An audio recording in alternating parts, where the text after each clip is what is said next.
It's on the day. We're live. Welcome again to 30 with Karen and Justin and Karen. Karen's maybe not here, maybe here. Maybe she'll show up today. This is great. So she's actually incredible. We're all incredibly busy, so that's why she's sometimes here and sometimes not. So I'm super excited today. We have a great guest. We have Serena Bufalino, a teacher, humanitarian, spiritual leader, and really the heart behind the Help Heal Humanity campaign organization. How are you? I am wonderful. Thank you, thank you, thank you so much for having me here It's today. really lovely to get on and be greeted with a wonderfully beautiful smile like yours. You have a huge Yeah, smile and I can see it. You're happy today. happy every day. Very Even good. in that's part of the skill. Like to be happy, to choose to be happy, to be okay when you're not okay, and get through this thing called life that is sometimes very challenging. There have been some challenges. Yes, we can all attest to that for sure. And that said, in the last few episodes of this that we've had, there's been a couple of moments where I've said, why isn't this just normal? Why isn't just happiness and kindness just the thing that we always all do? But for some reason, it just isn't, unfortunately. You're so right on that. I remember a few years ago I was getting nominated for certain awards and I was thinking to myself like, thank you, but this is kind of ridiculous because I should not be recognized for Yeah, being kind to people, yeah, to help people. That exactly like you should. That should be normal everyday yeah. behavior. Being kind should be the default setting, and then we go from there. So let's start with the main mission or goal of the Help Heal Humanity. Okay, so Help Heal Humanity started organically in my classroom, teaching some of the most vulnerable youth in the city of Toronto. Mm, And over the years, it's kind of, pivoted and shifted based on what is happening in the world. But its number one focus is empowering vulnerable communities through education, health, and healing. mm, that's really cool. That's really cool. So we cut out there for a second. There was a bit of a blip. I'm sorry about that. No, so education, help, and healing. So what are do you have a specific criteria for the groups or communities that you focus on? So I am a special education specialist. Mhm. I'm a high school teacher, and I work primarily with students who are kicked out of mainstream high school or not even able to function in alternative education. The majority of my career were working with youth that were, my first teaching job was in jail, so one of the largest young offender facilities in actually Oakville, Mm, Ontario. And then from closed custody, I moved to open custody. Then I went to group homes, and then I went to mental health hospitals. So my career was always working with students, marginalized youth, students who had both learning disabilities, mental health challenges, physical disabilities, and I would get them in my classroom, mhm. and I had them for a maximum of 2 years. And my goal was to try to reintegrate them into society. And so I did that the non alternative way, so to speak. So what we did was we focused more on life skills, social skills, going out into the community and volunteering so that Mm, they by doing. So instead of reading a textbooks and theories, they actually immerse themselves into the community so they could learn by doing. So life skills again, how to communicate with people, how to have a good vocabulary to speak, openly, choosing the right words. Most of my students, society had turned them away, mm, right? So they were never valued, they were never wanted, they were never respected. And because of the circumstances in which they were born into, mm. they were doing all they knew how to do, Right, right? right. So I think that's what most of the world forgets is, you know, I didn't just end up here out of nowhere. I worked extremely tough to be here, Mm, right? And same with people who are facing challenges in life, mental health, what is it, poverty, homelessness, whatever it may be. They didn't just arrive there. The circumstances surrounding their lives, the systems around them, the people around them, it influenced them, their decisions, their life choices. And if you are not being properly influenced, if you're not given, you know, the tools to succeed, if normal for you is inappropriate touching, biting, punching, screaming, if that's what you think normal is, then you're going to go into society and you're going to do what you think is normal, I right? was I was just watching the documentary for the Katrina disaster, and it just came out on Netflix. And one of the things that struck me was a lot of the people that stuck around there that didn't want to leave were people that had been there for generations and had not really seen major storms over the years. They had a couple, but their general the general idea of what storms were for them was they hunkered down, it blew over, and that was the end of it. And they believed that this was going to be the same thing, no matter what anybody was trying to tell them. That was what was in their head as their based on their previous experiences. And boy, were they wrong, of course. And I think the same kind of is true with what you're telling me here is that these folks, these young people are brought up in these scenarios that aren't necessarily the best case scenario for them. They're taught a certain way. They learn certain like you said, vocabulary is huge, right? They learn a way of speaking, and that sets them down the wrong path. But that's all they know. So they need that course correction to go. Hang on, there's another way here, Yeah. and And that's where you step in.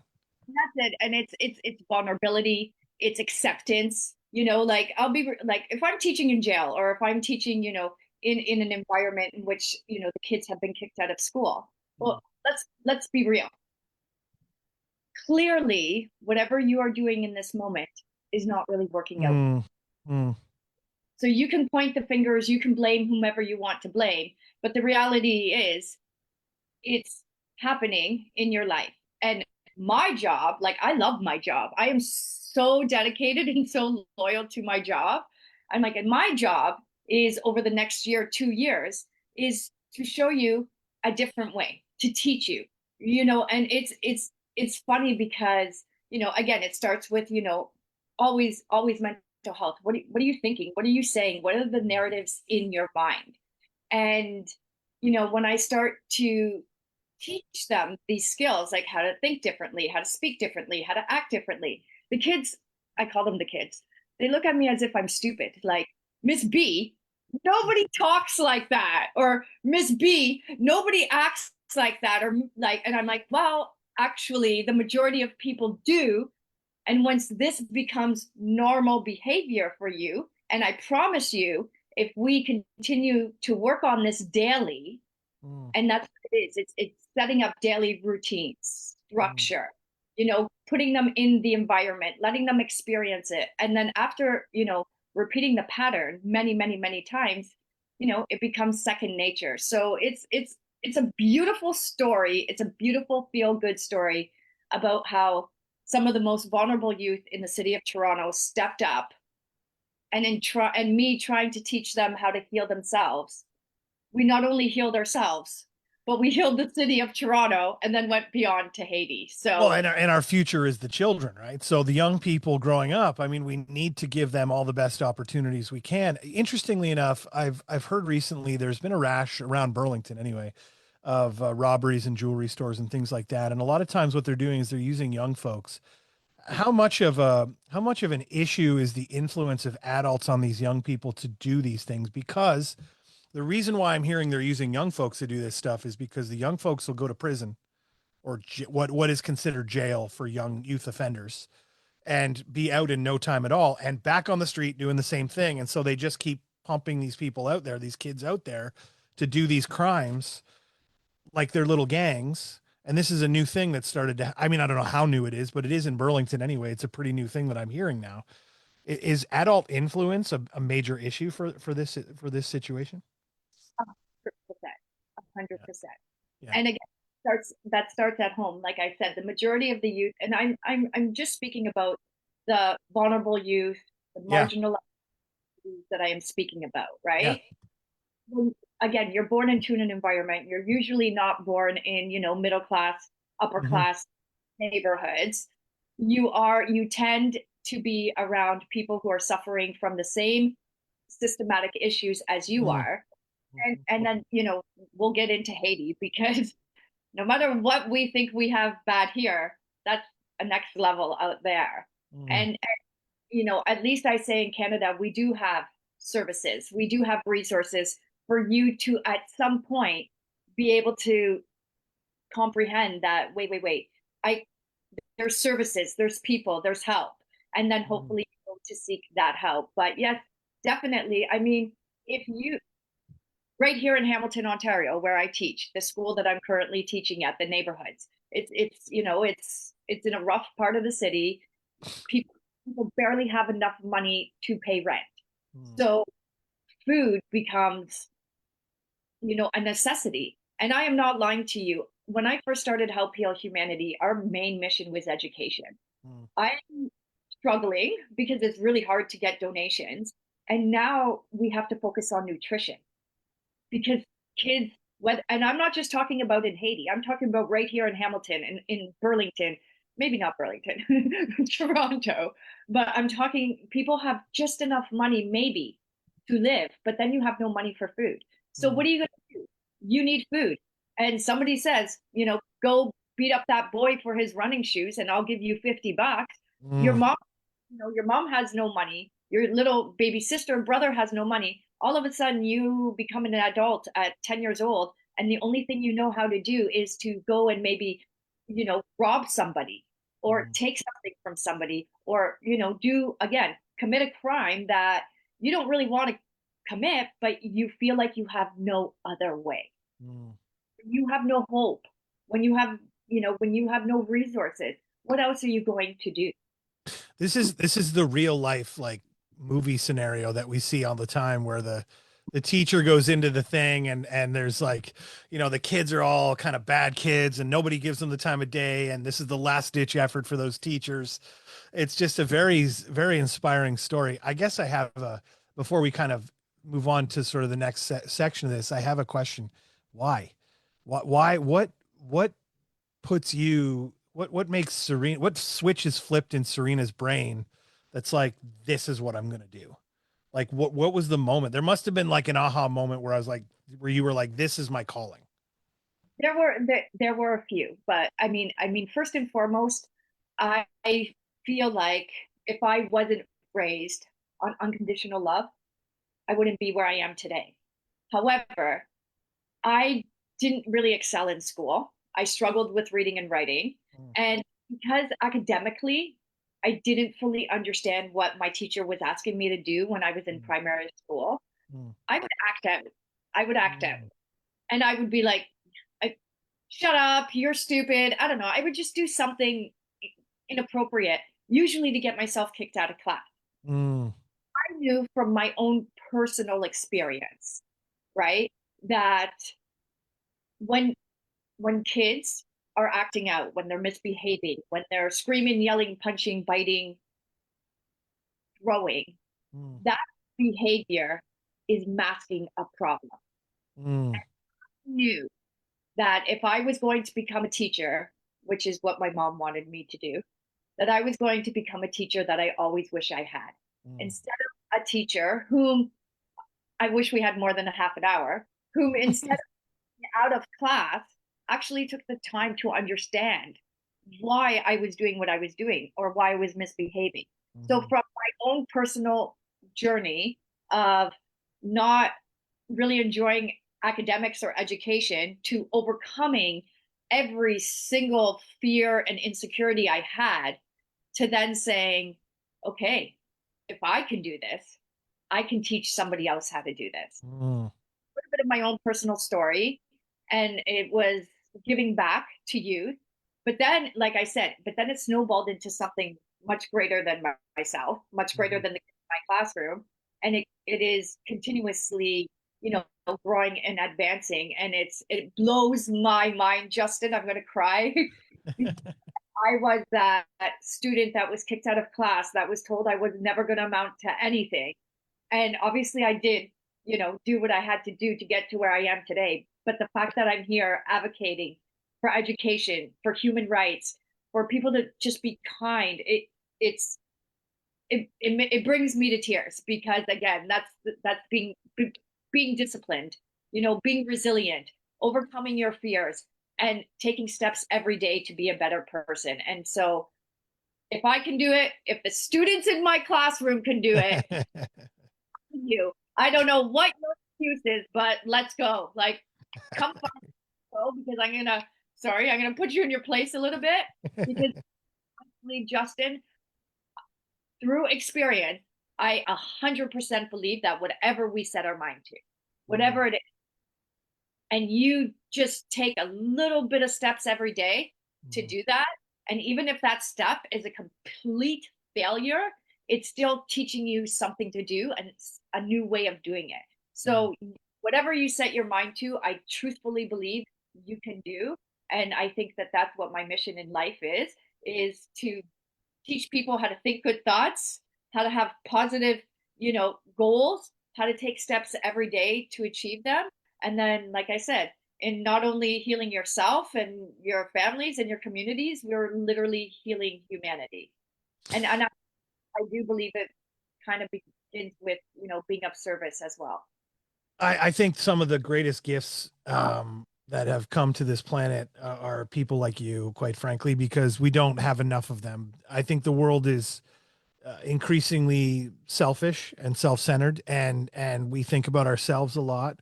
And we might donate here and there just to make ourselves feel good about ourselves, but there are people like you who we've interviewed over the last few weeks as well, because there's been a few charities we've had conversations with that genuinely exude and just have this emotional connection and attachment with their organization, that they believe so wholeheartedly in it. And it just, you know it brings me immense joy to share your message, quite frankly, because if it's a small piece that I can do to help, then it makes me feel good that we've at least made the world a little bit better today, you know. Well,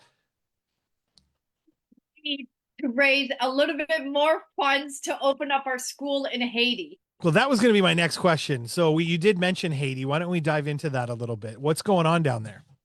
Oh my goodness, Justin. So again, I'm not naive to the injustices in the world. I choose to put myself in the 10% of the population most people don't really want to engage with. So when my students and we would feed the homeless every Tuesday faithfully. When we were coming back from feeding the homeless on a Tuesday afternoon in Toronto at the TTC, they have the City Pulse 24 running all Yep. the time. Yep. They me looking at that TV and I got a little bit emotional, and Miss B is like silly, funny, animated, like Yeah. goofy. So Yeah. Yeah. me upset. It takes a lot to upset me. So they're Right. like, Miss, how are you upset? And I said to them, I'm like, you guys think you have it bad? The stupid police and the stupid group home and the stupid school and the hospital and all the things that you guys hate. They're like, yep. I'm like, there are kids in the world like these kids, and I'm pointing to the TV to the devastating earthquake in Mhm. Haiti. It happened in 2010. It was one of the biggest earthquakes to hit the planet, and it hit one of the poorest countries in the world. Mhm. But that's all I knew about Mm. Haiti, and that's all I knew. Like that's all I knew. And I said, so there are kids like these kids in Haiti who just, have nothing. Yeah. That would be your situation. Mm. Justin, I'm not lying to you. My students looked at me and they said, Miss B, you tell us every day we can do anything we set our mind to. Let's set our mind to building a school for the children of Haiti. And just like that, I had no idea what I was doing, how it was going to unfold, but I said, let's do this. And within weeks, I was on a plane and I flew to Haiti. And I'm going to cry That's because amazing. nothing in this world could have prepared me.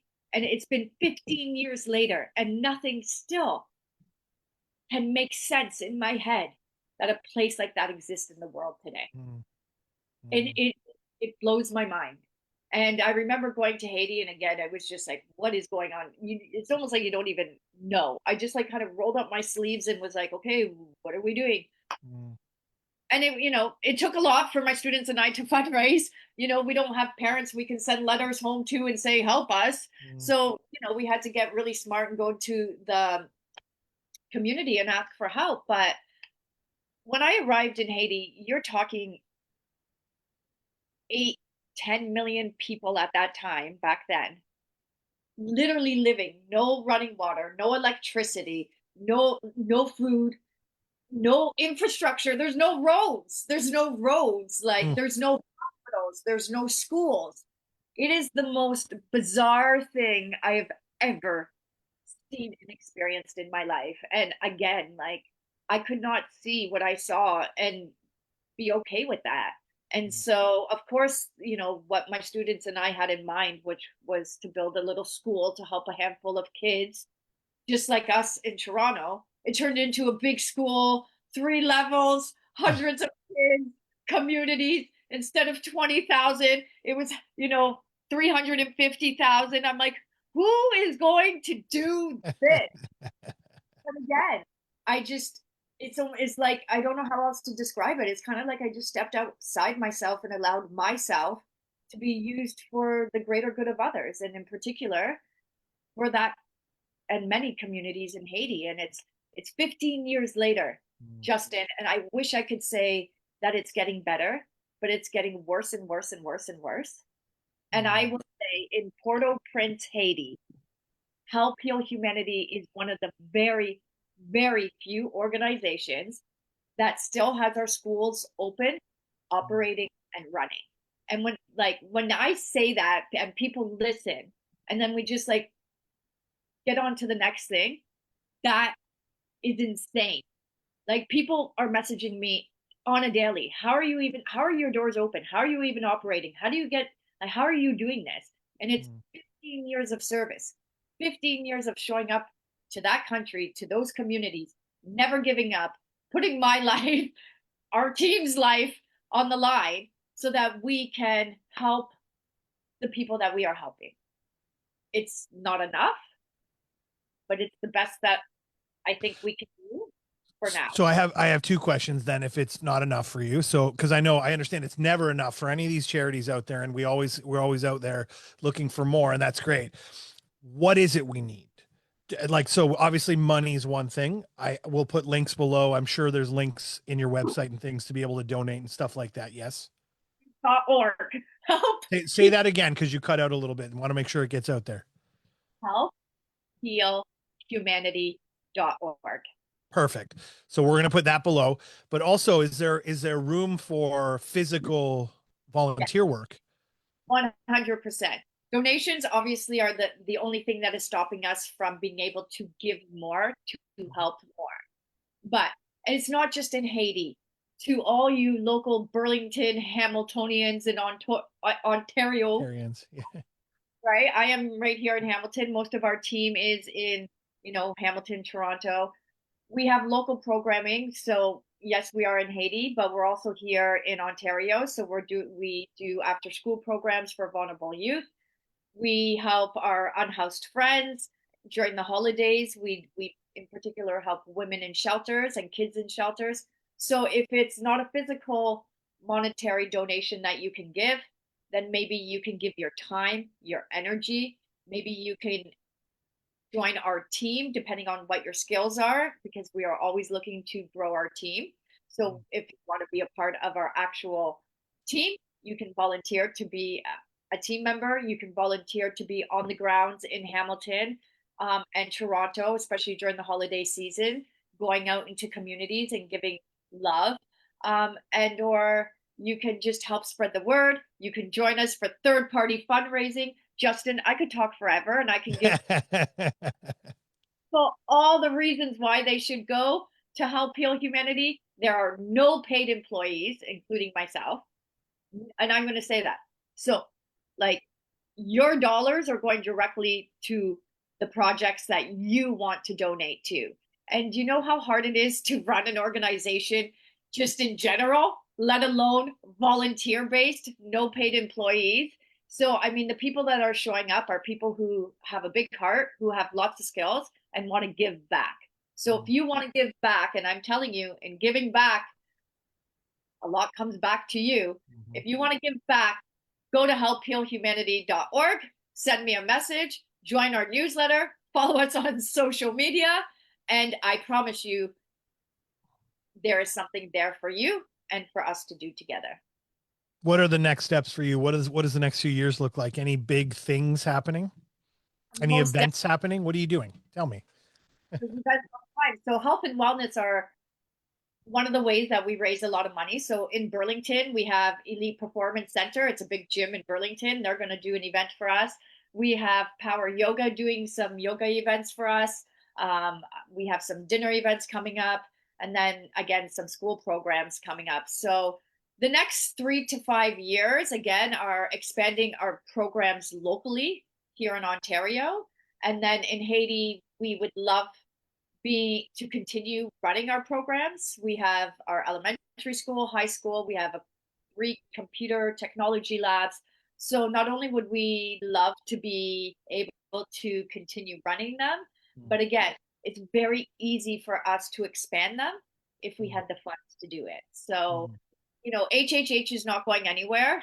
Like you said, it's a way of life. It's a way of being kind, giving back, using yourself to, impact and empower people. Um, that's what we do. Do you So have a moment, just to summarize it all, that or a story that has been the most inspiring thing that's kind of happened to you over the entire time of you building this thing up? a story, I don't know. Every minute is a story. I I think again, like Haiti, I love the work that I do as a teacher and educator. I do get paid to, go to work every day. So it's my calling, it's my profession, it's what I love. But my profession got me into the world, into places like Haiti, Belize, Cambodia, you know, Nicaragua, and the ghettos, the slums, the marginalized communities, and to be able to walk into these communities and to see the way these people live is probably the most inhumane thing I've ever seen. Mm, But to see these people wake up every day smiling, motivated, inspired, they have absolutely nothing. What we would, especially for us, we wouldn't classify the few things that they have as things that are big possessions to us. mm. And if they can wake up every day happy, determined, inspired, what the hell is wrong with us? And I can give you story after story. I When I'm showing up in Haiti, I'm having lineup of people who want to come and talk to me, showing me their injuries, showing me what's wrong with them, asking me for help. I could go on forever, having a baby almost die in my arms and rushing to the hospital, and the hospital looks at me like, we have no electricity, so you you have to let that baby die in your arms. Jesus. There's no for the machine. You Right. know, I can't tell you, in our school program last year, 17 kids died of starvation, died Jesus. of starvation. These are kids that have been in our program for 8, 9 years, and we don't have enough money to send them the amount of nutrition that they need to be okay. Mm, So, Justin, I have a lot of stories due to confidentiality here in Ontario. I'm mm. not That's stories. okay. I get it. I get it. There's some powerful stories about educating and inspiring the youth in my classroom and the ways in which we did it that again are I can't say out loud.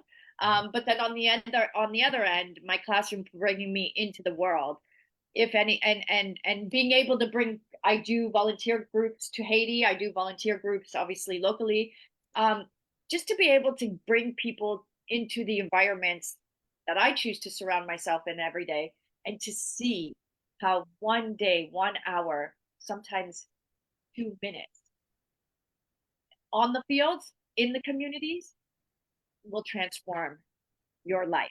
So I always say, in helping others, we're really helping ourselves, because when we see what's happening, when we really see what is happening in the world and what is happening in our own backyard, it's like a slap in the face, Mm, because your life and your problems that you think are are nothing in the grand scheme of things. So, mm. that's it. Have a powerful mind.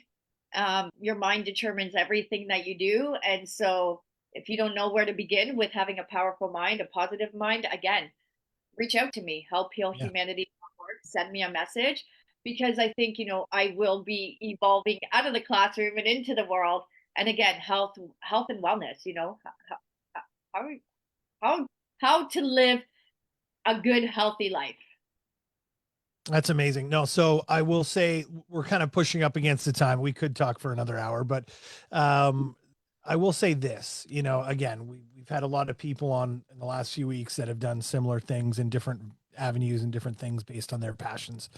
And this seems to be one that, you know, we need more of a default setting for this for sure. We need more people to kind of get behind healing the world and being more, friendly to the rest of the world.